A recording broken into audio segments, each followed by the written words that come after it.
नमस्कार विद्यार्थी मित्रमैत्रिणींनो, केसागर पब्लिकेशनच्या केसागर करिअर अकॅडमी यूट्यूब चॅनलवरती तुमचं पुन्हा एकदा स्वागत आहे। नेक्स्ट मंथमध्ये असलेल्या टीईटी परीक्षेसाठी आपण इथं प्रिपरेशन करत आहोत। केसागर पब्लिकेशनतर्फे लेक्चर सिरीज पूर्णपणे मोफत आहे। अतिशय नामांकित अशा पुस्तकावरती आपण इथं आधारित लेक्चर सिरीज कंडक्ट करत आहोत। तर question answer previous year question सोबतच थेरीचा इम्पॉर्टन्स किती आहे हे आपल्याला माहिती आहे। सो आपण इथे काही थेरीचे सेशन कव्हर करत आहोत। पुस्तकांसाठी तुम्ही आपल्या ऑफिशियल वेबसाईटला भेट देऊ शकता। अजूनही आपल्याकडे वेळ आहे। तर तुम्ही काय करू शकता, तुम्ही केसागर पब्लिकेशनच्या ऑफिशियल वेबसाईटवरती जावा। ऑफिशियल वेबसाईटवरती गेल्यानंतर तुम्हाला अदर एग्जामचा एक कॉलम दिसेल। अशा प्रकारे आपली वेबसाईट ओपन होते। तिथे तुम्ही अदर एग्जाममध्ये जावा। अदर एग्जाममध्ये एज्युकेशन टीईटी किंवा टेट असा एक कॉलम आहे। तिथं आपल्या पब्लिकेशनची टीईटी संबंधित सगळी पुस्तकं तुम्हाला मिळून जातील। जसं की इथं IBPS पॅटर्ननुसार नेट सेटचं पुस्तक आहे, महा टीईटी पेपर 1-2 आहे, स्पर्धा परीक्षा मराठी शब्दसंग्रह सगळ्या स्पर्धा परीक्षांसाठी। त्याच्यानंतर शिक्षक अभियोग्यता आहे, घटकनिहाय विश्लेषण आणि स्पष्टीकरणे आहे, अंकगणिताची पुस्तकं आहेत। तर सगळी पुस्तकं एकाच ठिकाणी तुम्हाला मिळतील। जे पुस्तक तुम्हाला मागवायचे ते तुम्ही इथून मागवू शकता। ठीक आहे, सध्या तरी आपण हे जे पुस्तक आहे महा टीईटी पेपर 1 पेपर 2 बालमानसशास्त्र आणि अध्यापनशास्त्र या पुस्तकातून थेरीचेही क्वेश्चन कंडक्ट केलेले थेरीचेही सेशन कंडक्ट केलेले आहेत आणि क्वेश्चन आन्सरचे पण केलेले आहेत। ठीक आहे, ओके। पण आपण काही सिलेक्टेड घेतले। तुम्ही पुस्तक घ्या। पुस्तकामध्ये 13 पासून 21 पर्यंतचे प्रीवियस इयर क्वेश्चन पेपर्स, त्याचे विश्लेषण, आकृत्या, तक्ते आणि सगळ्यात महत्त्वाचं म्हणजे वस्तुनिष्ठ प्रश्न तुम्हाला इथं मिळत आहेत। ठीक आहे, ओके, क्लिअर। याच पुस्तकातून आपण घेत आहोत थेरीचे सेशन। पुस्तक तुम्हाला ऑफिशियल वेबसाईट शिवाय Amazon फ्लिपकार्टवरती पण मिळतील आणि जर तुम्ही पुण्यामध्ये असाल तर तुम्ही केसागर बुक हाऊसला भेट देऊन पुस्तक परचेस करू शकता। ठीक आहे, ओके, क्लिअर। चला, तर आजच्या लेक्चरमध्ये आपण शिकणार आहोत टॉपिक म्हणजे बुद्धिमत्ता। सगळ्यात महत्त्वाचा टॉपिक बालमानसशास्त्र, बुद्धिमत्ता, बुद्धिमत्ता उपपत्ती, बुद्धिमत्तेचे सिद्धांत, बुद्धिमत्ता संकल्पना असेल किंवा याच्यामध्ये बुद्धिमत्तेचे प्रकार असतील। याच्यावरती प्रीवियस इयरमध्ये पण खूप जास्त क्वेश्चन आलेले आहेत आणि आताही येतील। डीएड बीएडचाच हा सिलेबस आहे, पण रिव्हिजन आणि परफेक्शन खूप जास्त महत्त्वाचं आहे। सो आपण इथं हा टॉपिक शिकणार आहोत। ठीक आहे, ओके, क्लिअर। चला, जे विद्यार्थी चॅनलवरती नवीन आहे चॅनलला सबस्क्राईब करा, बेल नोटिफिकेशन ऑन करा, म्हणजे नवीन नवीन जे लेक्चर आपले येणार आहेत ना त्याच्या नोटिफिकेशन तुम्हाला मिळून जातील। बुद्धिमत्ता म्हणजे काय, साधी सिंपल डेफिनेशन असते। काही मानसशास्त्रज्ञांनी केलेल्या डेफिनेशन पण आहेत, त्या पण आपण बघणार आहोत। सिंपल आहे बुद्धिमत्ता, बुद्धिमत्तेचं स्वरूप। तर बुद्धिमत्ता म्हणजे काय, कधी कधी तुम्हाला इंट्रोडक्शनमधनं क्वेश्चन येत नाहीत, कधी कधी येतात। तर बुद्धिमत्ता हा जो शब्द आहे आपण डे टू डे लाईफमध्ये वापरतो की नाही, वापरतो, बरोबर, दैनंदिन जीवनामध्ये वापरतो। विविध व्यक्तींनी बुद्धिमत्तेचे विविध प्रकारांनी वर्णन केले। व्यक्ती म्हणजे कोण, मानसशास्त्रज्ञ, बरोबर। तर त्यांनी काय केलेलं आहे, विविध प्रकारे बुद्धिमत्तेचं वर्णन केलेलं आहे। ते सगळं आपल्याला काय करायचं या टॉपिकमध्ये शिकायचं आहे। Okay, clear. बघा, डेफिनेशन बघूया आपण। डेफिनेशनवरती क्वेश्चन विचारण्याचा ट्रेंड चालूच आहे। तर बुद्धिमत्ता म्हणजे काय, बुद्धिमत्ता म्हणजे हेतुपूर्वक कृती करणे। जेव्हा तुम्हाला एखादा क्वेश्चन बनतो की बुद्धिमत्ता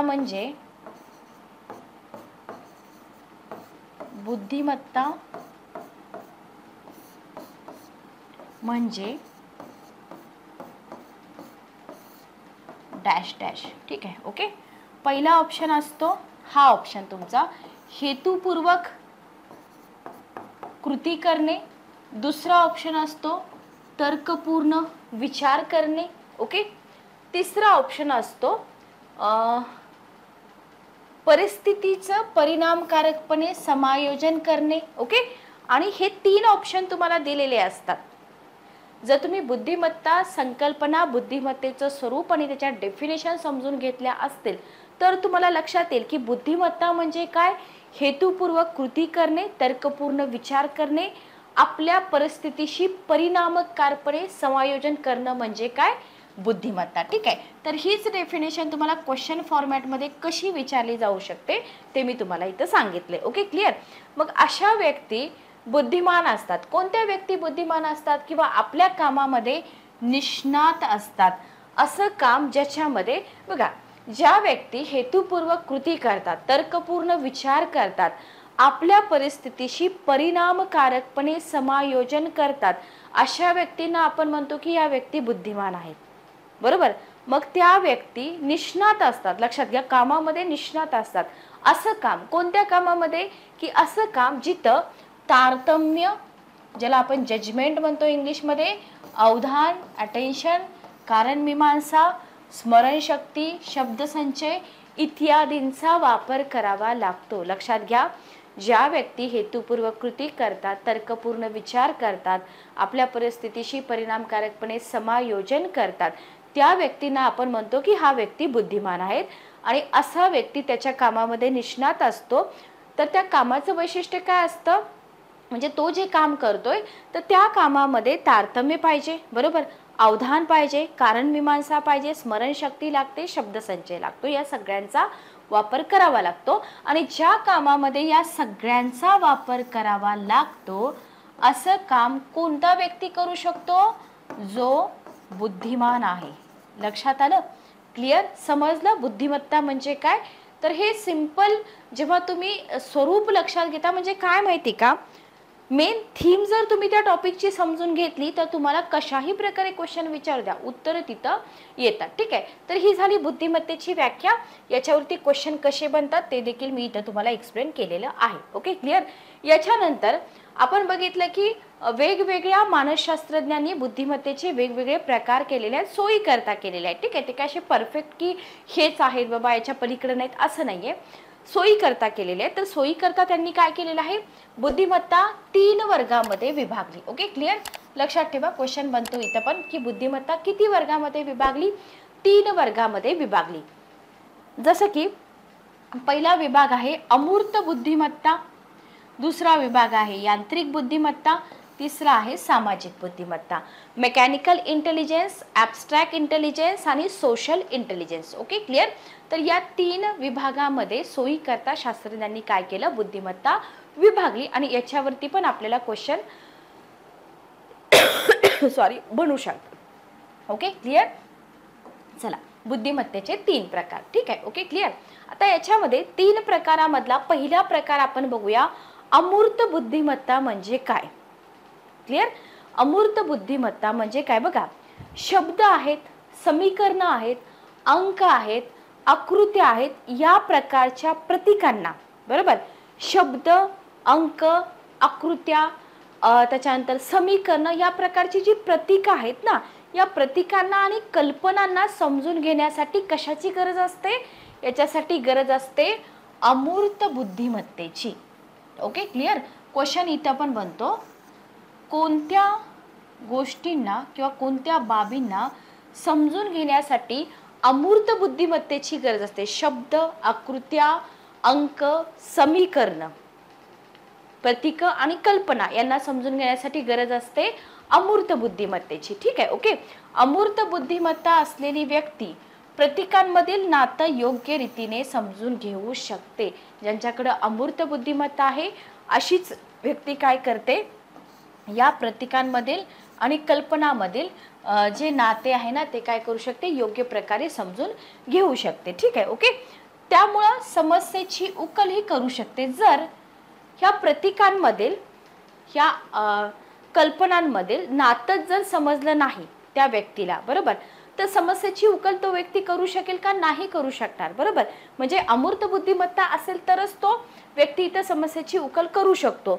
डॉक्टर्स असतील, वकील आहेत, साहित्यिक, व्यावसायिक, उद्योजक यांच्यामध्ये या प्रकारची बुद्धिमत्ता बऱ्याच प्रकारे आढळते, बऱ्याच प्रमाणामध्ये आढळते. Very very important. खालीलपैकी कोणकोणत्या लोकांमध्ये अमूर्त बुद्धिमत्ता आढळते? डॉक्टर, वकील, त्याच्यानंतर साहित्यिक, व्यावसायिक, उद्योजक यांच्यामध्ये अमूर्त बुद्धिमत्ता आढळते. ओके, लक्षात आलं? क्लिअर आहे? आय होप मला वाटतं एवढं जेवढं मी एक्सप्लेनेशन दिलंय त्याच्यावरनं तुम्हाला अमूर्त बुद्धिमत्ता म्हणजे काय हे समजलं असेल. याच्या बाहेर शक्यतो तर क्वेश्चन जात नाहीत. नेक्स्ट बघा, यांत्रिक बुद्धिमत्ता. आता याच्यामध्ये काय आहे, याच्यामध्ये शब्दांवरून लक्षात येतं यंत्रासोबत काम करण्याची जी क्षमता आहे ना ती अंतर्भूत होते. विविध प्रकारची यंत्र जी असतात किंवा साधनं जी असतात हाताळण्याची जी हातोटी असते, ओके, मग कोणाला हाताळावी लागतात, मेकॅनिक असतात किंवा इंजिनियर असतात किंवा कारखान्यामध्ये काम करणारे कामगार असतात. तर यांच्याकडे कसली बुद्धिमत्ता लागते, यांच्याकडे यांत्रिक बुद्धिमत्ता लागते, बरोबर. सामाजिक बुद्धिमत्ता आहे आणि तुम्ही यांत्रिक बुद्धिमत्ता नसेल तर तुम्ही एक कामगार म्हणून काम करू शकता का, एक इंजिनियर म्हणून काम करू शकता का, नाही. सो तुम्हाला यांत्रिक बुद्धिमत्ता कोणामध्ये दिसून येईल, मेकॅनिक, ज्यांच्याकडे साधनांचा वापर करावा लागतो, यंत्रांचा वापर करावा लागतो, अशा लोकांना यांत्रिक बुद्धिमत्तेची गरज तिथं असते. ठीक आहे, ओके. त्याच्यानंतर आहे सामाजिक बुद्धिमत्ता. बघा, वैयक्तिक व सामाजिक बाबतीत सुरळीतपणे कार्य करण्याच्या क्षमतेला काय म्हटलं जातं, सामाजिक बुद्धिमत्ता असं म्हटलं जातं. ठीक आहे, ओके. वैयक्तिक आणि सामाजिक बाबतीत सुरळीतपणे कार्य करण्याच्या क्षमतेला म्हटलं जातं सामाजिक बुद्धिमत्ता. विक्रेते असतील, मध्यस्थी किंवा राजकारणी लोक असतील तर ते सामाजिकदृष्ट्या बुद्धिमान असतात. ओके. आणि ज्या लोकांकडे सामाजिक बुद्धिमत्ता असते ना अशी लोक काय करतात, सहजतेने मित्र बनवू शकतात. ओके. स्वतःच्या वर्तणुकीवर नियंत्रण पण ठेवू शकतात. लोकांना समजून घेण्याचं जे एक कसब असतं ना ते यांच्याकडे आपल्याला असलेलं दिसून येतं. सो हे 3 प्रकार आहेत, आपण बघितले. कोणकोणते 3 प्रकार बघा. पहिला प्रकार आपण बघितला अमूर्त बुद्धिमत्ता. शक्यतो तर क्वेश्चन अमूर्त बुद्धिमत्तेवरतीच येतात, लक्षात घ्या. कारण यांत्रिक आणि सामाजिक पटकन लक्षात राहतं, समजतं पण लवकर. ह्याच्यानंतर आपण बघतोय बुद्धिमत्ता मापनाच्या बऱ्याच पद्धती आणि चाचण्या आहेत ज्याच्यावरती आपल्याला क्वेश्चन पण विचारले जातात. याच्यामध्ये अल्फ्रेड बिने यांची जी प्राथमिक चाचणी आहे त्याच्यावरती वारंवार क्वेश्चन पण विचारलेले आहेत. इथं आपण अल्फ्रेड बिने यांची इमेज घेतलेली आहे. तर आपण काय करतो, डीएड बीएड पासून जस्ट आपण अल्फ्रेड बिने वाचलेलं असतं. कधी त्यांची इमेज बघा. ही जी बिनेची चाचणी आहे ना डोक्यात फिट बसून जाईल, कारण का ते पर्सन आपण बघितलेत आणि त्यांनी यांनी ही चाचणी मांडलेली आहे की ती टॅलेंटेड व्यक्ती आहेत, बरोबर, असा आपण इथं विचार करतो. तर हे आहेत अल्फ्रेड बिने, बघून घ्या. ठीक आहे, ओके. तर बघा, बिने यांची प्राथमिक चाचणी. तर अल्फ्रेड बिने या फ्रेंच शास्त्रज्ञास मी तुम्हाला पाठीमागे पण बोलले की जिथं जिथं मानसशास्त्रज्ञांचा उल्लेख येईल, आपण बघतो तो अल्फ्रेड बिने यांची चाचणी. तर बघा, इमेज वरून गोष्टी फार लवकर लक्षात राहतात. सो आपण इथं अल्फ्रेड बिने यांची इमेज बघत जस्ट थांबा. चला बघा, तर बुद्धिमापन मापनाच्या ज्या बऱ्याच पद्धती आणि चाचण्या आहेत ना त्याच्यापैकी बिने यांची जी चाचणी आहे ना ती खूप जास्त इम्पॉर्टंट आहे. इथे आपल्याला 1905 साली बिने आणि सायमन यांनी काय केलेलं दिसतं, बुद्धिमापन श्रेणी जी आहे ना ती प्रसिद्ध केलेली दिसते. वन लाइनर क्वेश्चन पण तुम्हाला येऊ शकतात की बिने सायमन बुद्धिमत्ता चाचणी जी आहे ती कोणी प्रसिद्ध केली. ठीक आहे, ओके, क्लिअर. आता इथे बघा, या चाचणीचं महत्त्व काय आहे त्याच्यावरतीच आपल्याला क्वेश्चन विचारले जातात. कधी बेसिक क्वेश्चन असतात, कधी बेसिक टू मॉडरेट लेवलचे क्वेश्चन असू शकतात. ठीक आहे, ओके. जे विद्यार्थी शिक्षणामध्ये मागे राहतात, लक्षात घ्या, शिक्षणामध्ये मागे राहतात, मंदबुद्धी असलेली जी मुलं आहेत ना या मंदबुद्धी असलेल्या मुलांना शोधण्याकरता आणि त्यांच्याकरता पुढं जास्तीत जास्त प्रशिक्षण देण्याकरता पॅरिसमधील शाळांमध्ये ही चाचणी जी आहे ना ती पहिल्यांदा वापरण्यात आली. तर कशासाठी वापरली ही चाचणी, की जे विद्यार्थी शिक्षणामध्ये मागे राहिलेले आहेत किंवा जे मंदबुद्धी आहेत ना त्यांना शोधायचं आणि पुढे काय करायचं, त्यांच्यासाठी जास्तीचं प्रशिक्षण देण्याकरता पहिल्यांदा पॅरिसमध्ये शाळांमध्ये ही चाचणी वापरण्यात आली. ठीक आहे, ओके. या चाचणीच्या श्रेणी आपल्याला 1908 आणि 1911 मध्ये पुन्हा काही दुरुस्त्या केलेल्या दिसतात. आता हे दुरुस्त्या वगैरे केलेल्या तुम्हाला विचारणार नाही, फक्त ही चाचणी कोणी मांडली, कधी मांडली, या चाचणीचा पहिल्यांदा उपयोग कुठे झाला, इतके पॉइंट्स तुम्हाला एक्झाम मध्ये विचारले जाऊ शकतात. ठीक आहे, ओके. नेक्स्ट बघा, शब्द आणि संख्येशी निगडीत समस्या सोडवणे. हे पॉइंट्स लक्षात ठेवा, याला मी 1 नंबर देते. शब्द आणि संख्येशी निगडीत समस्या सोडवणे, कारणे आणि परिणाम याच्यातील नाते शोधणे, चिकित्सा किंवा तर्क विचाराचा वापर करणे, प्रश्नांची उत्तरे देताना त्या प्रश्नांविषयी समज असेल, अंदाज ठरवणे याच्याविषयी मुलांची तयारी पडताळून पाहण्याचे काम ही चाचणी करते. Very very important. याला करा IMP. तर हे पॉइंट तुम्हाला क्वेश्चन मध्ये ऑप्शन मध्ये दिसू शकतात की अल्फ्रेड बिने यांची चाचणी खालीलपैकी कोणकोणत्या गोष्टी पडताळून पाहण्याचं काम करते किंवा पडताळून पाहण्यासाठी वापरण्यात येते. ठीक आहे. Okay, clear. तर इथं पहिला पॉइंट आहे शब्द आणि संख्येशी निगडीत समस्या सोडवणं, कारणे आणि परिणाम याच्यातील नातं शोधणं, चिकित्सा तर्क विचार वापर करणं, प्रश्नांची उत्तरं शोधताना त्या प्रश्नाविषयी समज आणि अंदाज ठरवणं इत्यादी विषयी मुलांची तयारी पडताळून पाहते ही चाचणी. ठीक आहे. ओके. 3 ते 15 या वयोगटातील मुलांकरता बघा, वयोगट पण आपल्याला विचारला जाऊ शकतो. तर ते 3 ते 15 या वयोगटातील मुलांकरता वेगवेगळ्या गटांमध्ये ही चाचणी जी आहे ना ती उपलब्ध केली जाते. तुम्हाला मे बी वयोगट विचारला जाऊ शकतो, कोणत्या वयोगटासाठी अल्फ्रेड बिने यांची चाचणी वापरली जाते. विविध बालकांच्या बुद्धिमत्तेला आणि क्षमतेला गटांमध्ये विभागताना लक्षात घ्या, मानसिक वय ज्याला आपण मेंटल एज म्हणतो इंग्लिशमध्ये, ही संज्ञा किंवा संकल्पना बिनेनच पुढे आणलेली आहे. लक्षात घ्या, मानसिक वय ही संकल्पना कोणी पुढे आणली? बिने यांनी पुढे आणलेली आपल्याला दिसून येते. ठीक आहे. Okay, clear.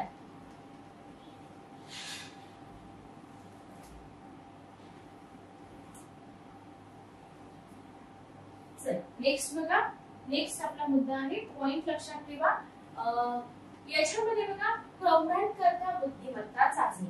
आता आपण शाळेतल्या मुलांसाठी बुद्धिमत्ता चाचणी बघितलं बिने यांची. प्रौढांकरता पण बुद्धिमत्ता चाचणी आहे जी 16 वर्षाच्या मुलांकरता निर्माण केलेली बुद्धिमत्ता चाचणी पुढे काय झालं, बदलली आणि ती प्रौढांकरता सुद्धा लागू केलेली आपल्याला दिसून येते.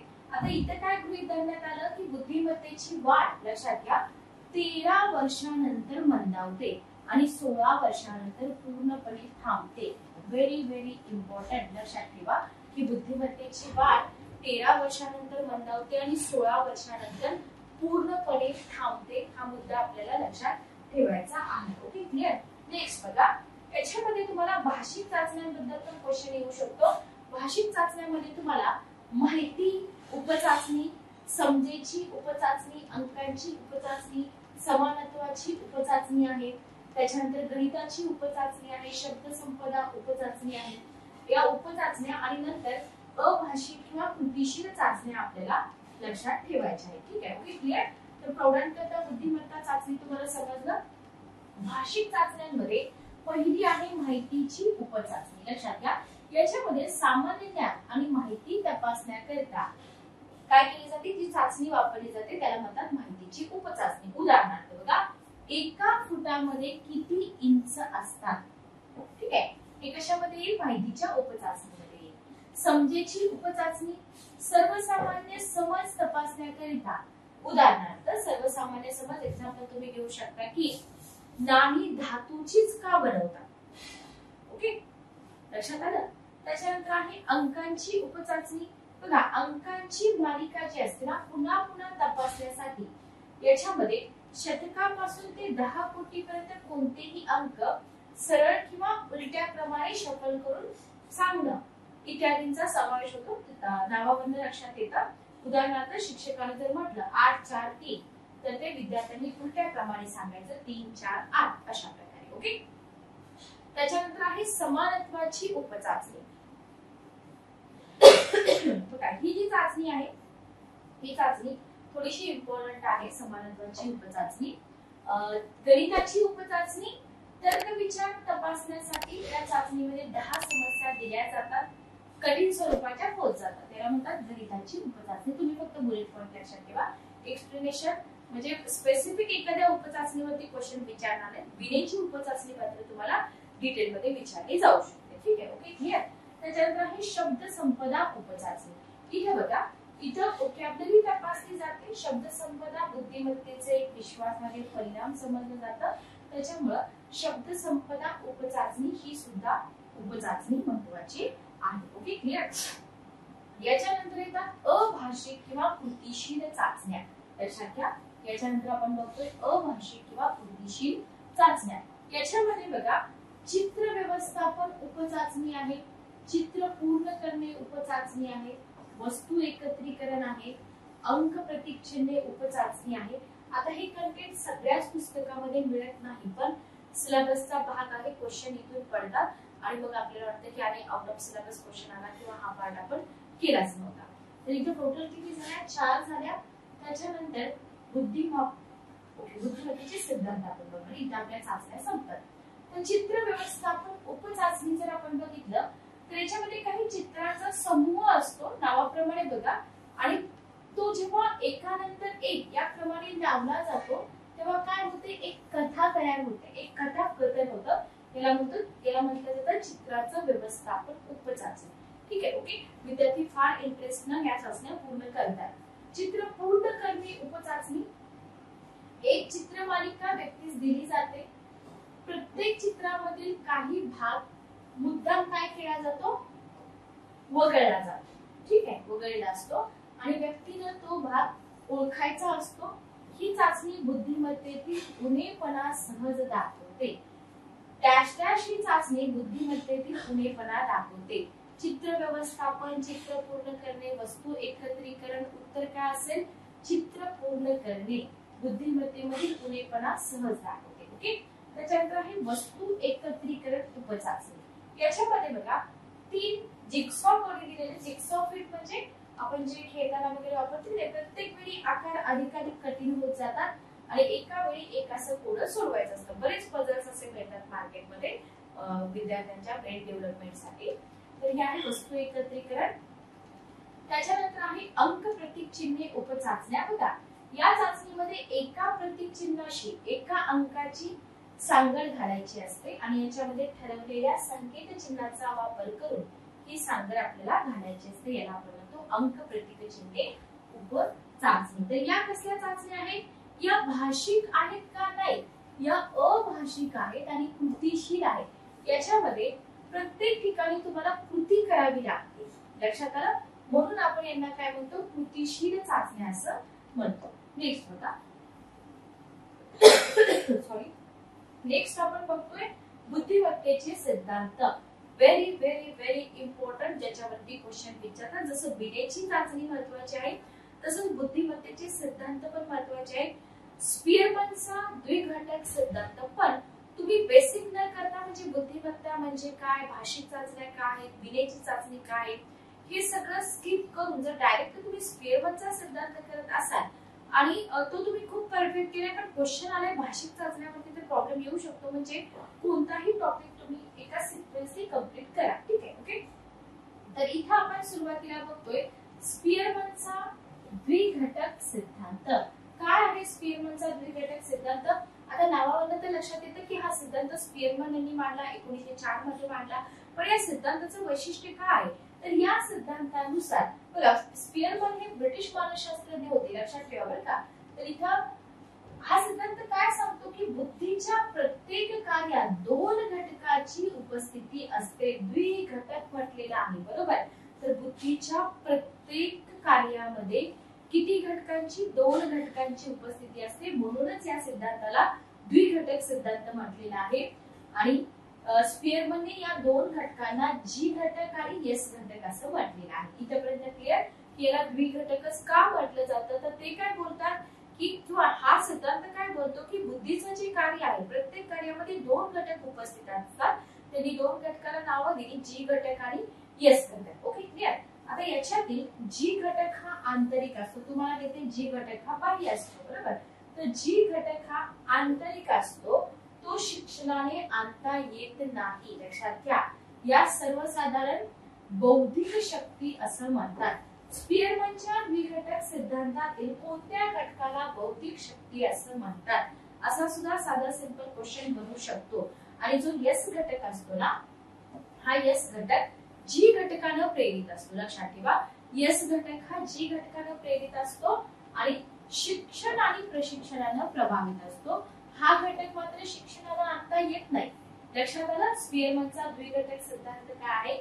दोन्ही घटक लक्षात ठेवा. कोणता घटक शिक्षणाने आणता येतो, कोणता घटक शिक्षणाने आणि प्रशिक्षणाने प्रभावित नसतो.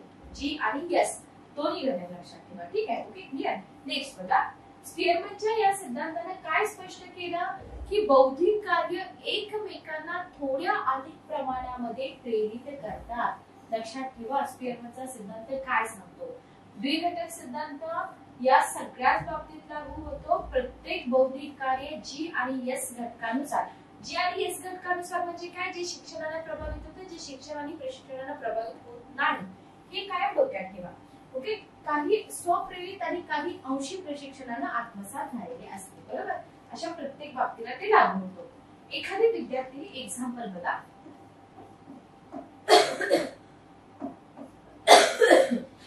एखादी विद्यार्थिनी जी गणितामध्ये खूप हुशार आहे, ती शास्त्रातही हुशार असू शकेल, शारीरिक आरोग्य आणि तिचे हस्ताक्षर चांगले असेल तरी देखील त्या अंगभूत बुद्धिमत्तेचा विकास यस घटकावर पण अवलंबून असेल. ओके. जो शिक्षण आणि प्रशिक्षणाला प्रभावित होतो. लक्षात आलं. क्लिअर. तर या गोष्टी आपल्याला इथे लक्षात ठेवायच्या. नेक्स्ट बघा, नेक्स्ट आहे बहुघटक सिद्धांत. द्विघटक सिद्धांत तुम्हाला समजला आहे असं मी गृहीत धरते.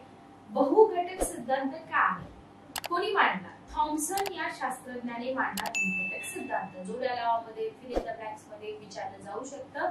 तर थॉमसन यांनी मांडला होता बहुघटक सिद्धांत. त्यांनी द्विघटक सिद्धांताला कडाडून विरोध केला. सर्वच भौतिक घडामोडींमध्ये अथवा क्रियांमध्ये जी घटकाची उपस्थिती स्वीकारली, मात्र यस घटक केवळ एकच घटक म्हणून गणला जाण्यास विरोध केला, जो शिक्षण आणि प्रशिक्षणाने प्रभावित असा सांगितला होता स्पियरमन यांनी. ठीक आहे. ओके. त्याने S1, S2, S3 अशा घटकांच्या गटाच्या उपस्थितीचा आग्रह धरला. ठीक आहे. ओके. आणि त्यांना असा निष्कर्ष काढला की सर्वसामान्य बुद्धिमत्तेपेक्षा वेगळ्या अशा तरी काही क्षमता असू शकतात, ज्याच्यामध्ये अनेक बौद्धिक कार्य करणाऱ्या क्षमतांचा अंतर्भाव असू शकतो. स्पियरमनच्या दोन घटकाच्या सिद्धांताला यांनी विरोध केला. लक्षात आलं. ते काय म्हणतात की नाही, बौद्धिक कार्य करणाऱ्या अनेक क्षमतांचा इथे सहभाग असू शकतो, दोनच घटक इथे नाही देणार. लक्षात आलं. तर थॉमसनचा बहुघटक सिद्धांत. त्याच्यानंतर अनेक घटक सिद्धांत बघा. 1941 साली काय झालं, थर्स्टन या मानसशास्त्रज्ञाने काय केलं, अशा सगळ्या क्षमता ज्या थॉमसन यांनी सांगितल्या, तर त्यांनी अशा सगळ्या क्षमतांचा समूह शोधण्याचा प्रयत्न केला ज्या मिळून बुद्धिमत्ता बनते. आणि त्याने खाली दिलेल्या सगळ्या क्षमता पडताळण्याकरता काय केलं, विविध चाचण्या निर्माण केल्या. तर स्पियरमन, थॉमसन आणि थर्स्टन. स्पियरमन द्विघटक, थॉमसन बहुघटक, थर्स्टन अनेक घटक. तिन्ही सिद्धांत आणि त्याच्यातला डिफरन्स लक्षात ठेवा.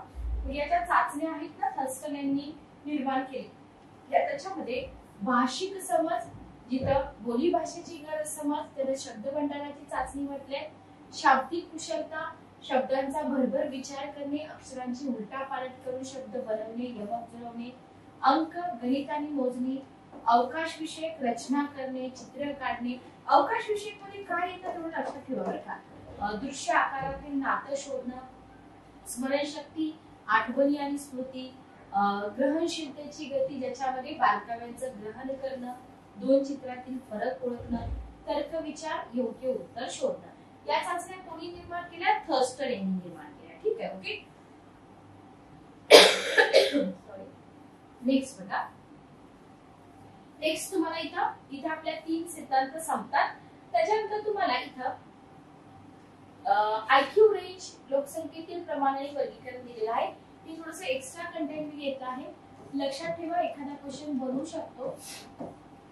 IQ रेंज जर 140च्या वर असेल तर तुम्हाला लोकसंख्येमध्ये असे लोक फक्त 1.5% दिसतील. प्रतिभावान असतात, अलौकिक बुद्धी असते, जीनियस असतात. ठीक आहे. ओके. जोड्याला मध्ये विचारलं जाऊ शकतं. 120 ते 139 मध्ये जर IQ रेंज असेल, ती पॉप्युलेशन मिळते 11%, व्हेरी सुपेरियर, अति कुशाग्र बुद्धी म्हटलं जातं. 110 ते 119 जर IQ असेल, 18% लोक मिळतात पॉप्युलेशन मध्ये उच्च सर्वसाधारण बुद्धी. हे हलक्यात घेऊ नका कंटेंट. जोड्याला मध्ये क्वेश्चन आला तर तुम्हाला मार्क्स मिळून जातील. त्याच्यानंतर आहे 90 ते 109 47% लोक मिळतात सर्वसामान्य ऍव्हरेज असतात. 80 ते 89 च्या दरम्यान बुद्ध्यांक असेल 14% लोक मिळतात लो ऍव्हरेज मध्ये असतात ते. 70 ते 79 जर बुद्ध्यांक असेल तर 6% लोक आहेत जे सीमावर्ती मंदता आणि 70 च्या खालीच IQ असेल 2.5% जे मेंटल रिटार्डेशन त्याला आपण मती मंदता असं म्हणतो. हे सगळे रेंज आणि पर्सेंटेज नका लक्षात ठेवू की लोकसंख्येमधला किती भाग याच्यामध्ये येतो. फक्त त्याला काय म्हटलं जातं, कुशाग्र म्हटलं जातं, अतिकुशाग्र म्हटलं जातं, मतिमंद म्हटलं जातं, सीमावर्ती मंदता म्हटलं जातं. काय म्हटलं जातं ते फक्त तुम्ही इथे व्यवस्थित लक्षात ठेवा. बाकी काही तुम्हाला इथे विचारणार नाही. ठीक आहे, ओके, क्लिअर. त्याच्यानंतर आपण बघतोय बुद्धिमत्तेचे प्रकार. Very very important, again very very important. तर बुद्धिमत्तेचे जे प्रकार आहेत 7 प्रकारची बुद्धिमत्ता सांगितली. कोणी सांगितली? गार्डनर यांनी सांगितली. ठीक आहे, 7 प्रकारची बुद्धिमत्ता सांगितली गार्डनर.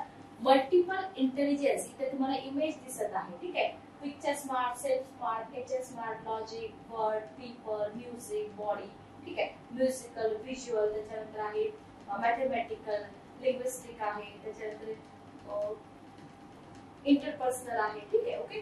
तर हे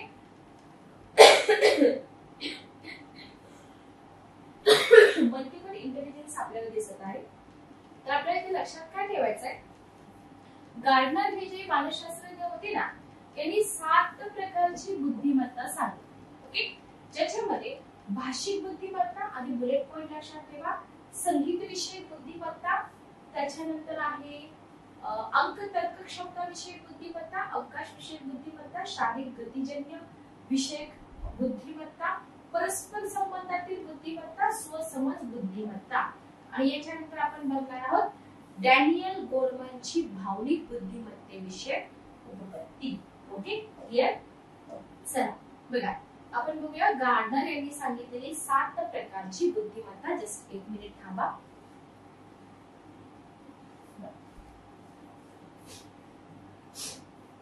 बघा, याच्यामध्ये भाषिक बुद्धिमत्ता पहिला प्रकार त्यांनी सांगितला. नावावरून लक्षात ठेवायचा प्रयत्न करा.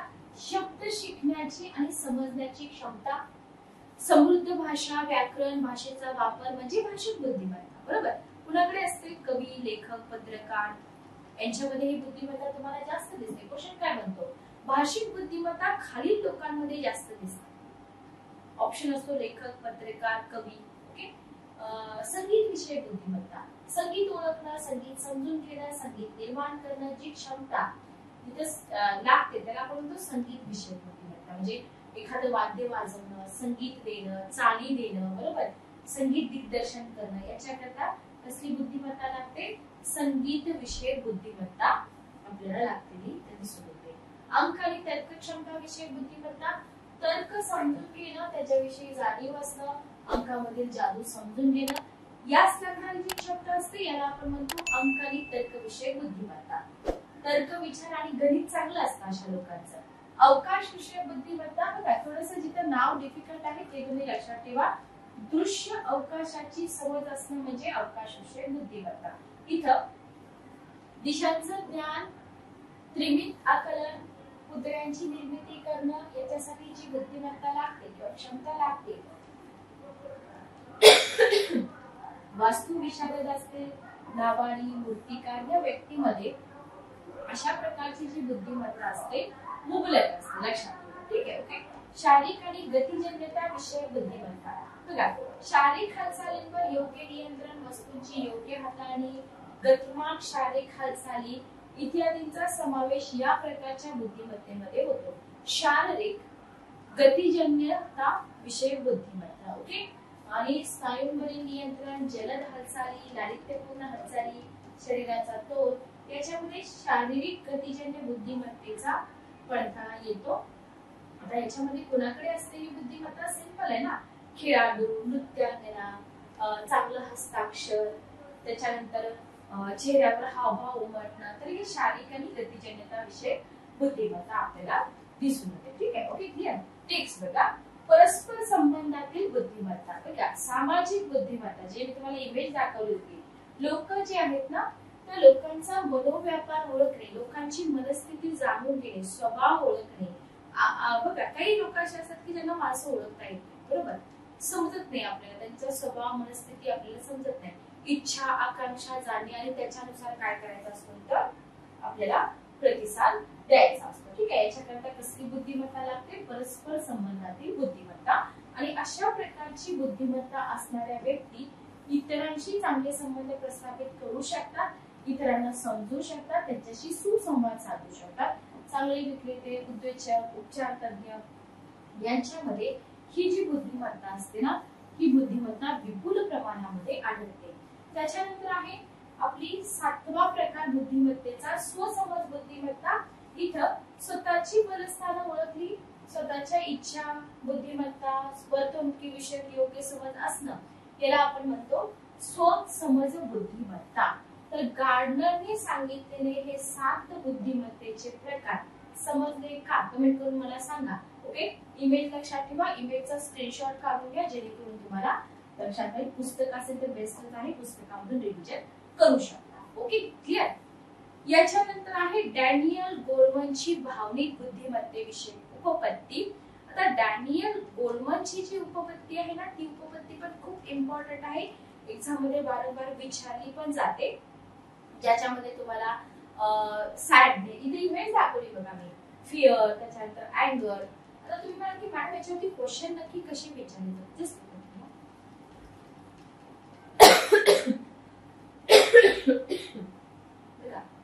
बुद्धिमत्ता हा जो टॉपिक आहे ना, या टॉपिक वरती विचारण्यासारखं बरंच काय. ओके, बुद्धिमत्तेची डेफिनेशन आहे, भाषिक चाचण्या आहेत, स्पियरमनचा सिद्धांत आहे, बरोबर, द्विघटक, उपघटक, बहुघटक, त्याच्यानंतर गार्डनरनी सांगितलेले 7 प्रकार आहेत. याच्याशिवाय डॅनियल गोलमनची भावनिक बुद्धिमत्तेची जी उपपत्ती आहे, प्रिव्हियस एक्झाम मध्ये पण बऱ्याच वेळा विचारलेली पण आहे, त्याच्यामुळे हा सुद्धा भाग आपल्यासाठी इम्पॉर्टंट आहे. बघा, डॅनियल गोलमन काय सांगतात, तर आधी तुम्हाला डॅनियल गोलमन यांची मी इमेज दाखवते म्हणजे तुमच्या लक्षात राहील. बघा, हे आहे डॅनियल गोलमन, इमोशनल इंटेलिजन्स हा सिद्धांत मांडणारे किंवा उपपत्ती मांडणारे डॅनियल गोलमन. व्यक्ती बघत चला, व्यक्ती बघितल्याने काय होतं, गोष्टी लक्षात राहतात. तर त्यांनी काय सांगितलं, जीवनात उच्च प्रतीचा बुद्धी गुणांक यशस्वीतेची ग्वाही देऊ शकत नाही. असं नाहीये की बाबा इथं ग्वाही करा, तुमचा आयक्यू खूप उच्च आहे, आपण आयक्यू ची रेंज बघितली, बरोबर, तुमचा आयक्यू उच्च आहे म्हणून तुम्ही यशस्वी व्हालच असं आहे का? नाही, असं गोलमन सांगतायत, बरोबर. तसेच उच्च बुद्ध्यांक वरचा दर्जा देण्याची खात्री देतो, पण तुम्हाला एक व्यक्ती म्हणून श्रेष्ठ बनवू शकत नाही. कोण सांगतात? डॅनियल गोलमनच सांगतायत. कशामध्ये? भावनिक बुद्धिमत्तेच्या उपपत्तीमध्ये. जीवनात यशस्वीपणे समायोजन कसं करावं हे ठरवण्यासाठी विविध तज्ञांनी अभ्यास केला.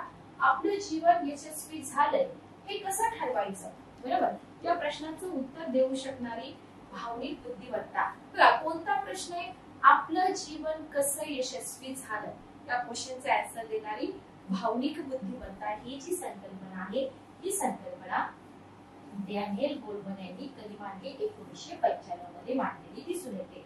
त्यांनी भावनिक बुद्धिमत्तेमध्ये इथे क्वेश्चन बनतो, भावनिक बुद्धिमत्तेमध्ये स्वजाणीव, स्वयंशिस्त आणि सहानुभूती यांचा समावेश असतो असं सांगितलं. क्वेश्चन तुम्हाला विचारला जाऊ शकतो, डॅनियल गोलमन यांनी खालीलपैकी भावनिक बुद्धिमत्तेमध्ये कोणकोणत्या बाबींचा समावेश केला?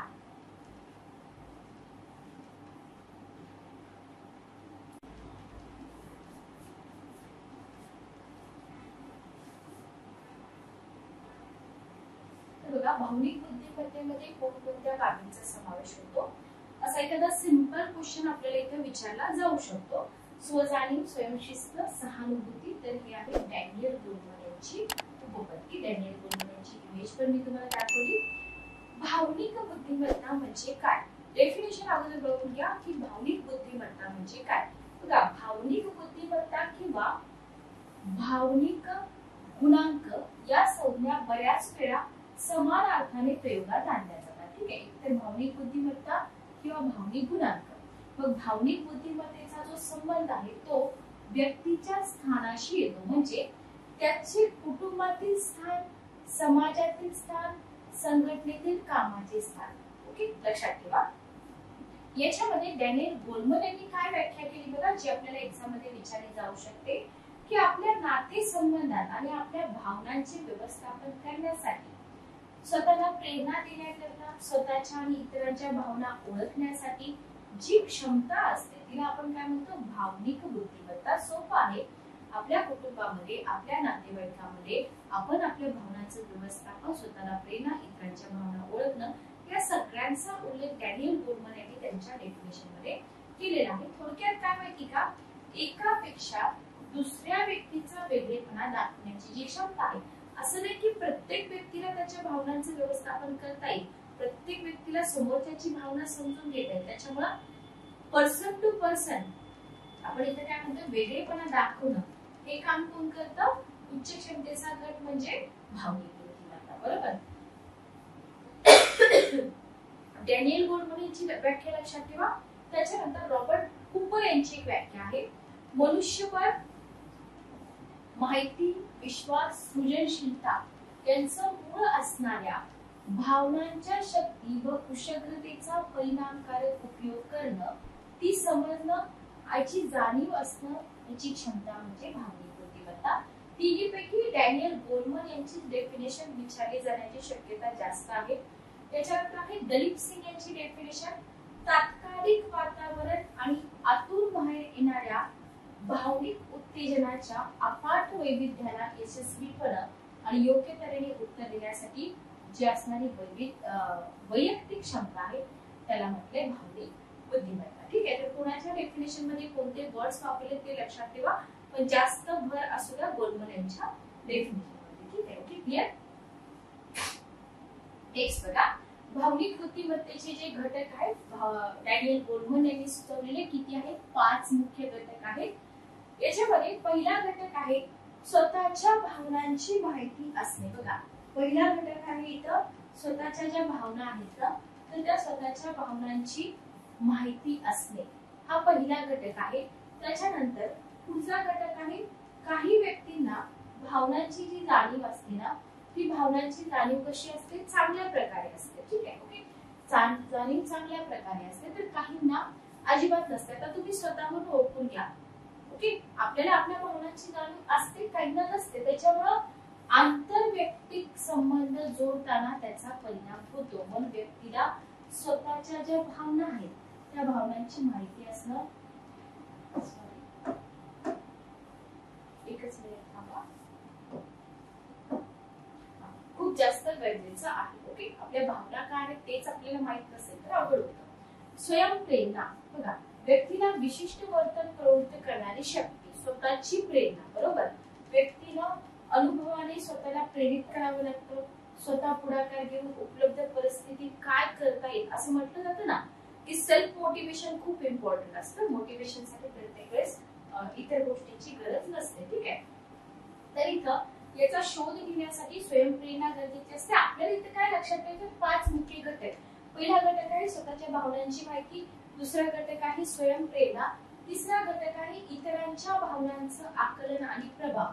बघा, समाजामध्ये वावरताना आपल्याला वेगवेगळ्या व्यक्तीचा परिचय होतो. बरोबर. इतरांच्या काय क्षमता आहेत हे समजणं आपल्याला आवश्यक आहे आणि आपणास त्यांच्याशी एकरूप होता येईल, त्यांच्या सुख दुःखात सहभागी होता येईल, याच्यासाठी आपल्या भावना तर माहित असणं गरजेचंच आहे, पण आपल्या भावनांसोबत इतरांच्या ज्या भावना आहेत त्याचं आकलन सुद्धा आपल्याला इथं करता आलं पाहिजे. तर हा एक घटक डॅनियल गोलमन यांनी सांगितलेला आपल्याला दिसून येतो.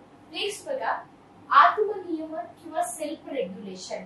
इथं काय आहे, स्वतःच्या भावना सेमच असतात का नाही, काही भावना विद्रोही असतात, विघातक भावना असतात.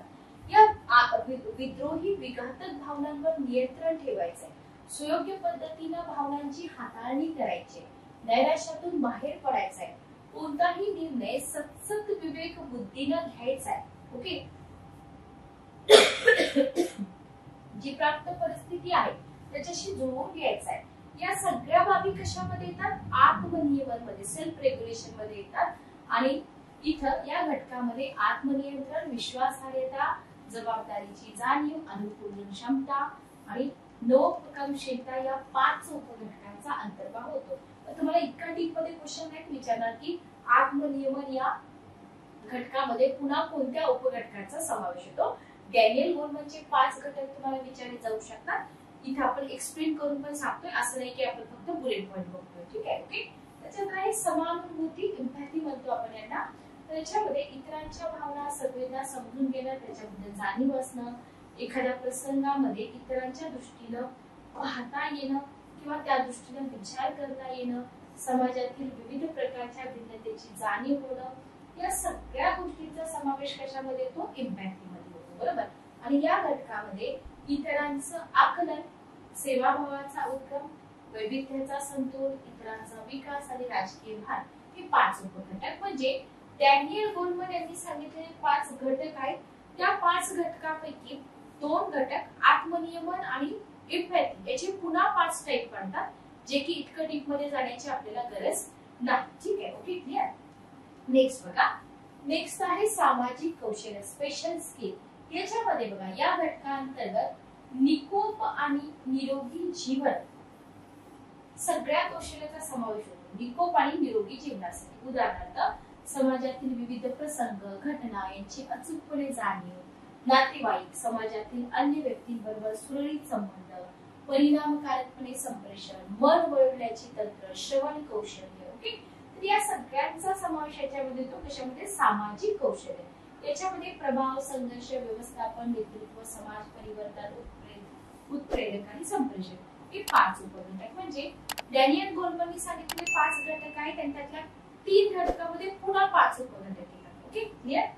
चला, तर इथं आपली डॅनियल गोलमन यांची ही उपपत्ती संपते आणि आपला बुद्धिमत्ता हा जो टॉपिक आहे, हा टॉपिक सुद्धा आपल्या इथं संपतो. ठीक आहे, ओके, क्लिअर. तर लेक्चर कसं वाटलं मला कमेंट करून नक्की सांगा. येणाऱ्या अपकमिंग तुमच्या टीईटीच्या परीक्षेसाठी अजून काही तुम्हाला असं वाटत असेल की आपल्या चॅनलवरती चालू झालं पाहिजे, तर डेफिनेटली तुम्ही कमेंट बॉक्स मध्ये सांगू शकता. पुस्तक मागवण्यासाठी तुम्ही केसागर पब्लिकेशनच्या ऑफिशियल वेबसाईटला भेट द्या. प्रत्येक सेशन मध्ये मी तुम्हाला सांगितलेलं आहे की तुम्हाला काय करायचं आहे, केसागर पब्लिकेशनच्या ऑफिशियल वेबसाईटला भेट द्यायचे, अदर एक्झाम सेक्शन मध्ये जायचंय. अदर एक्झाम सेक्शन मध्ये गेल्यानंतर तुम्हाला तिथं टीईटी टेटचा ऑप्शन मिळतो. तिथं तुम्हाला सगळी पुस्तकं मिळतात. सध्या तरी आपण महा टीईटी पेपर 1, पेपर 2, बालमानसशास्त्र, अध्यापनशास्त्र या पुस्तकातून सेशन कंडक्ट करत आहोत. ओके, चला भेटूया नेक्स्ट सेशन मध्ये. Good day, take care.